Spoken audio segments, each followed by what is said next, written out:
I thought I had to be ready, pretty, or healthier just to glow up. Seeing people have crazy routines just to better themselves daily, and when I tried the same thing, nothing changed. If you're looking for a quick guide to glow up in 10 days, this video is for you. Number 1, redefine what a glow up actually means to you. A glow up isn't temporary or just focuses on what you look like and what you wear.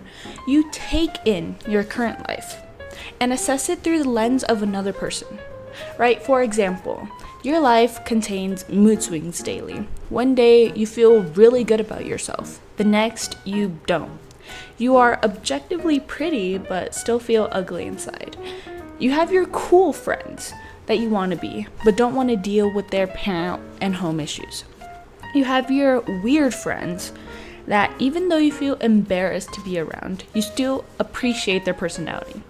And on paper, your hobbies like reading and working or partying and studying look amazing and look perfect. But when you actually start working at your new job or studying that material, you hate it. Now, say this is your life. Try to identify a physical, mental, and social problem. Like maybe physically, you make yourself throw up after every meal just to look pretty.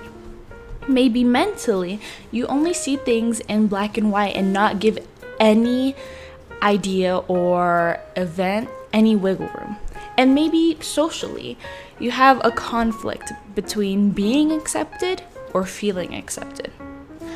A glow up isn't a one size fits all. It's taking a look at the life that you already have and saying, okay, so how do I make my life better? 1% better after the course of literally only 2 months, a year, or even a day. And think about it, your life being 1% better every day. Like maybe distancing yourself from that one friend, or quitting that job, or starting the stretch can make you 10% better in 10 days. And the goal of this guide is to improve, not fix the life that you already have because nothing is wrong with it. Number 2, conflict hesitation with prediction. It's scary, but also secretly rewarding going up to that one person, traveling alone, asking for help, quitting that job. But you don't need to be ready in order to do it. And this helps me really realize that not everything is going to be there when you want it. And not everything has to be perfect in order to be chosen, right? Imagine your life as a fig tree. And for the people that don't know this story, it's about a girl who sits in the middle of a fig tree. The branches represent different opportunities that she's given or potential life paths that she can choose. And she sits in the middle of this fig tree and she doesn't know which life path to take. And soon, she starts taking super long to decide that each fig from that own branch falls off and she eventually starves to death. And the deeper meaning of the story is saying that the opportunities that you're given will not always be there if you're not willing to take action, just because you are paralyzed from the fear of making the wrong choice. Now, your options, like eating better, starting to work out, quitting a bad habit, quitting a toxic relationship, wanting to be friends with someone, will be like the figs falling from your tree. Me and you are weirdly enough so hesitant that even the smallest chances fall just because we can't predict and control the outcome. What if we get rejected? What if they don't help?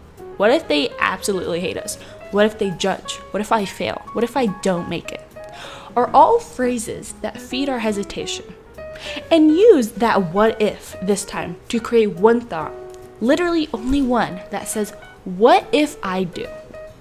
What if I can make it? Right? And once you master overthinking with predicting positively instead of negatively, your whole world opens up. That scholarship that you've been wanting, that car that you've been saving up years for, that study session that you have been procrastinating all day, finally happens. And this is not to say that hesitation in any of your choices will disappear completely forever, but it will work in your favor a whole lot more, right? And even if you do fail, or it doesn't go the way you wanted it to, at least you did it. You didn't put in half effort. You didn't talk yourself out of it. You didn't run away. You ran towards the chance of being something more. And sometimes it sucks being proven wrong, or being rejected, or realizing that a relationship or friendship was an absolute lie. But it still gave you that lesson to learn from. Like, maybe now you set boundaries, you choose your friends wisely, you start loving yourself before trying to love someone else. And for the record, even if that one job, one person, one chance, one school didn't work out, it doesn't mean the branch from your fig tree that you chose was wrong. It just means that your branch from your fig tree that you chose was meant to push you outside of your comfort zone, and that was it. Number 3, have you ever thought that romanticizing your life just meant buying the vanilla scented candles, or the matching hot pink workout set, or the aesthetic stationery? Okay, romanticizing your life does not mean making your bed, eating a croissant, scrolling through Pinterest, and then having a 5-hour work block that you have to repeat every day. That's not sustainable.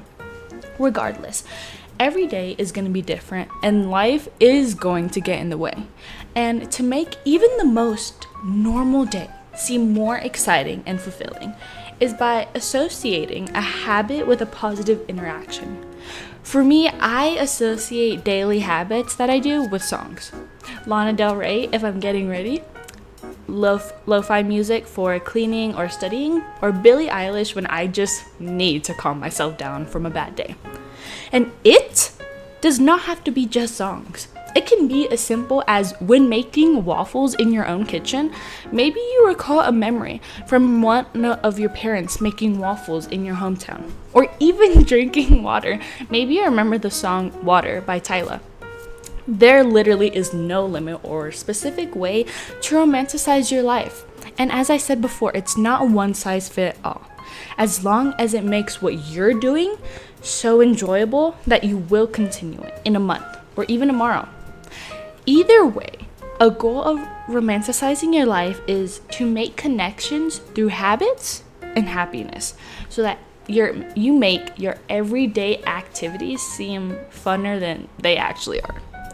And another tip, do it for someone, especially yourself. Clean your own house for yourself. Wear that expensive Dior or Chanel perfume or cologne for yourself. Prep a nice dinner or pot roast for yourself. Study and work on your education and curiosity for yourself. Doing all of these things for yourself is you putting in your own time that you are given and effort for only you. Once your brain starts seeing you putting in the effort to enhance your social life, your physical appearance, or even your mental space, your brain finally decides that you are a priority and you hold value. Even having slow mornings, not rushing to wash your face, maybe making breakfast a little slower than you usually do, getting up from bed slowly, sends a reminder to your nervous system to experience and enjoy your day and not just live it. By experiencing your life fully in the present, you now have full control over small decisions and how you perceive today. Romanticizing your life is supposed to be tailored to your own lifestyle and become so sustainable that it gets even harder to break the habit loop than to consistently show up. And for reference, a habit loop is a basic foundation of a habit, and I learned this from the book Atomic Habits by James Clear. So number 1 is the cue, so basically getting out of bed. Number 2, the craving. You want coffee or you want to make yourself a mocha latte. Number 3, response. You actually turn on the coffee machine. 4, it's the reward. So you start drinking your coffee, right? And romanticizing your life makes a simple habit loop, right? Going to the gym, studying, getting out of bed, and going to work more enjoyable, while not necessarily relying on motivation, but on the idea of positive recreation. Number 4, don't allow people to turn off who you are. Don't hide away your own humor, your beauty, your opinions, your ideas, your style, just because one person out of the 8 billion people in this world didn't like it. In this world, being judged and judging people is almost starting to become a hobby that is slowly taking over our lives every minute. It's hard, okay? And I can tell you from experience, it's hard revealing who you want to be, your ideas, to literally everyone, for one of these 2 reasons, or sometimes even both. Number 1, any past experience that you've had, any emotion that you felt with a certain group of people falls in this category. And keep in mind, the brain subconsciously remembers feelings rather than memories that have passed. That's why it can feel hard to find one specific memory when you started to feel insecure or when you started dimming down your light for other people. Insecurity comes from multiple experiences and it starts adding up. That one friend telling you, "Oh, I don't get your jokes," or that one boss telling you, "Stop sharing your ideas," builds a feeling of rejection. And our brain takes that rejection and starts working on hiding your opinions or not being the humorous person anymore because we wanted to feel accepted. And this is also how most perfectionism starts, because as soon as someone criticizes us or gives feedback on the little things that we do, we feel flawed. We feel that we aren't good enough anymore and that people will judge us if it's not pretty enough or colorful enough or cool enough or popular enough. And I dealt with this for a while. I didn't want to admit that I had it again or that it was still a part of me because I thought I already learned that lesson. I thought I already healed that part. And let me tell you, just because you went through something and gained a lesson does not mean the same lesson won't come again in a few years' time. And as I record this episode, I struggled to find podcast episode ideas a few days back, a few weeks back, a few months back. My mind went into a frenzy of, what if this isn't good enough? I can't post this yet. I haven't finished. This isn't right. This needs to be better. And I used all of that as excuses of why I couldn't post. And one day, I was in my bed, randomly, I was just sitting there and I was watching a movie. And I came to the conclusion that I wasn't posting because I wasn't ready for the world to judge me a second time. And that fear of judgment and criticism from others made me realize that I had put my own dream and my own future job on hold and gave someone the chance to take it. And realize that if you don't do it, someone else will. The fear of being judged by people you haven't even met. Put your own happiness on hold. And for what? Like the comfort in knowing that you aren't being judged? The only way to be seen is to be known, whether you're ready or not for the judgment that comes along with it. Without the bad, we can't appreciate the good. And without the good, we can't appreciate when the bad comes and when it teaches us the lessons that we need to learn. Number 2, if you've ever experienced making a decision in a room full of people, and then you find yourself raising your hand for something that you didn't even want in the first place, then this is for you. It is so weird how almost everyone knows how to play the game of social belonging. And when we come on this earth, we don't even know what the game is. I used to try so hard to fit in. I would bend over backwards for my friends and do absolutely anything they asked, no matter how crazy, no matter how uncool, no matter how weird it was. I would be the shoulder that they could cry on. I would be the parent making sure everyone else was okay before I was okay. I wouldn't be the glue keeping my friend group together because I couldn't bear to see us all apart. And I soon realized that fitting in doesn't guarantee friends or opportunities or acceptance, because fitting in means suppressing who you are in exchange for external validation. I thought shoving away my loudness, my opinions, my needs would make me more likable and confident to anyone and everyone. But instead, it made me feel worthless and trapped. Because not only did I hide parts of myself, I started to hide away from my life because I was already convinced it wasn't good enough and it was never going to be good enough. And this led me to live through other people's lives and completely abandon my own when I most needed it.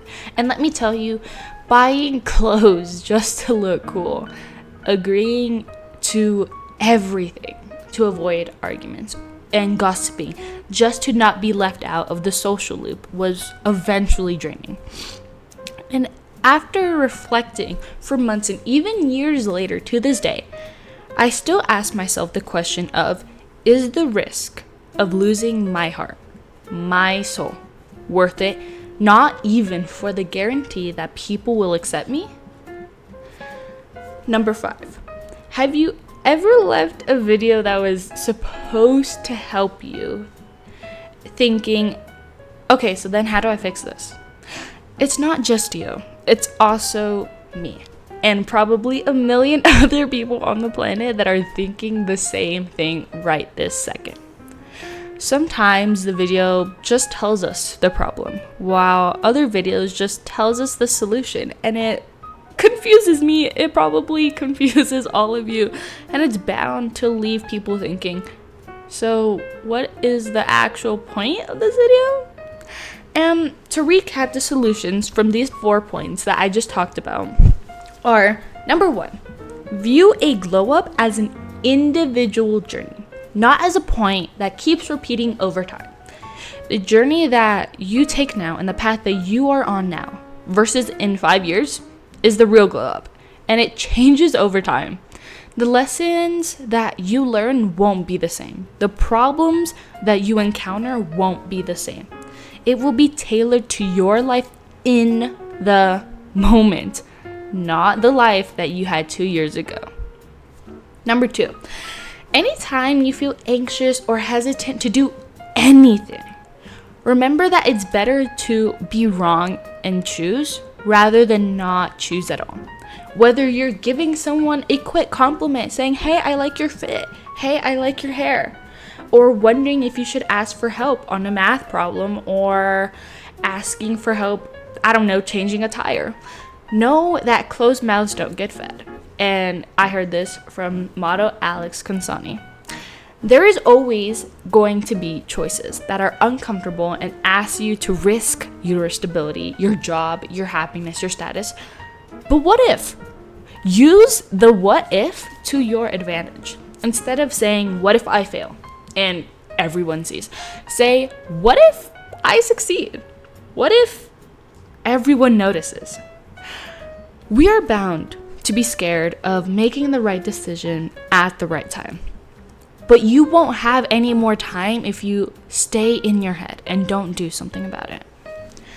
And number 3, daily habits are not just chores. They aren't meant to be chores. They have the chance to become daily rituals that you actually enjoy and that you will keep continuing.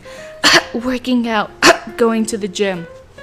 If something as small, like making your bed, taking a sip of water, or even something as big, like doing your laundry or going to the grocery store, has such a big impact in your life, then it is your responsibility to make that activity fulfilling.